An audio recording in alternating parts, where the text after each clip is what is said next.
Welcome to my YouTube channel! Magluluto po tayo ngayon ng ampalaya.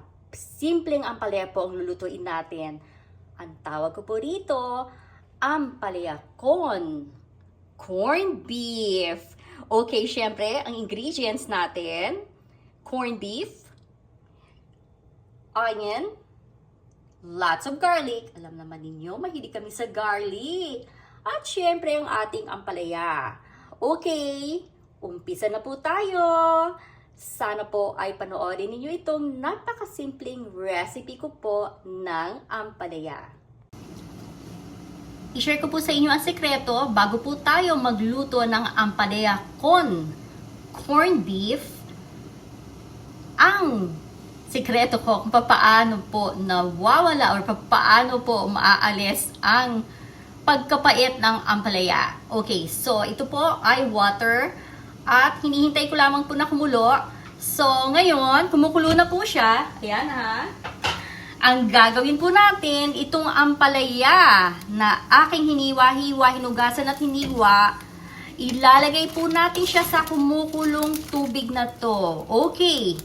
So, ganyan po siya. At ang next step po natin ay i-off na po natin ang ating stove. Kumulo na po ang water niya. I-off po natin. Takpan po natin siya.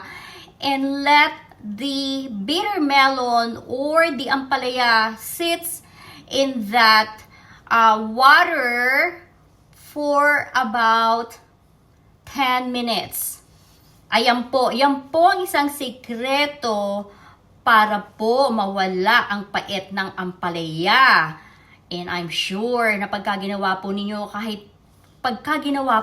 ito, kahit po ang inyong mga anak na hindi kumakain ng ampalaya, talagang kakain po ng ampalaya. So yan po ang isang sikreto para ang ating ampalaya ay mawala ang pait.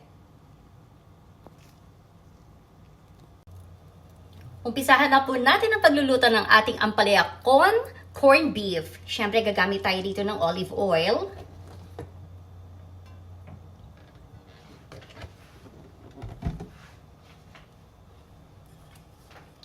Mainit na ang ating lutuan. At siyempre, ang isang tambak na garlic. Alam naman ninyo kami, napakahilig namin sa garlic. Kasi naman ang health benefits na ibibigay po ng garlic, ano? Talaga namang napakaganda po sa katawan nitong garlic. Medyo papupulahin lang po natin ng konti ang garlic or what we call, ipapa-brown lang po natin ang garlic ng konti. Pagka yung, syempre kailangan lumabas yung kanyang aroma. So, medyo lulutuin lang po natin ang garlic natin. Okay, so medyo brown ang garlic natin. Lalagyan po natin ang ating onion.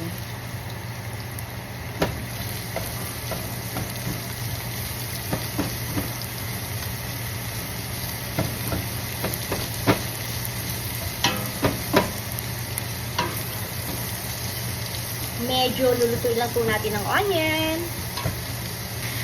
Ayan, medyo luto na po ang onion natin. Ilalagay na natin ang ating corned beef.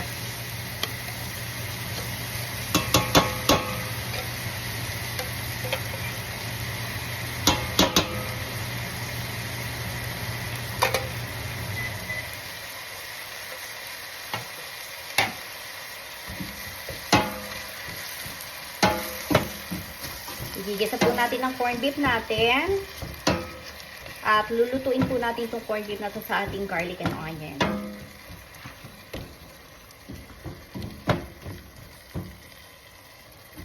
Haluin po natin mabuti ang corned beef natin. Incorporate with our garlic and onion. At tatakpan po muna natin siya. Hayaan po muna natin maluto ng konti ang ating corned beef. Hihinaan lang po natin ang ating stove. Okay. I just lower the heat ng ating stove. Okay. So, ang next step po natin ay ilalagay na po natin ang ating ampalaya.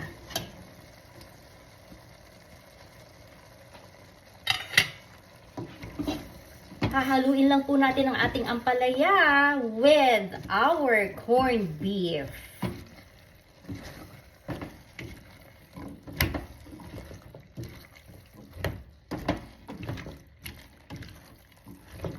Napakasimple po, napakabilis gawin, at very healthy po na ulam.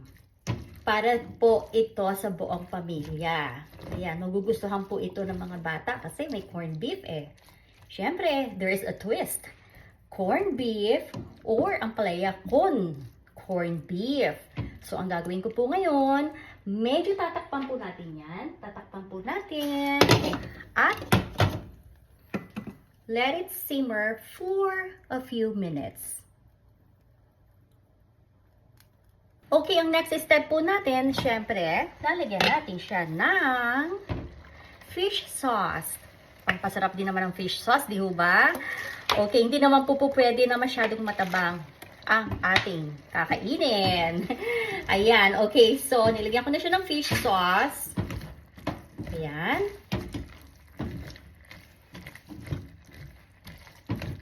Actually, luto na po ito. Ayan. So, simmer lang ulit for another 5 minutes.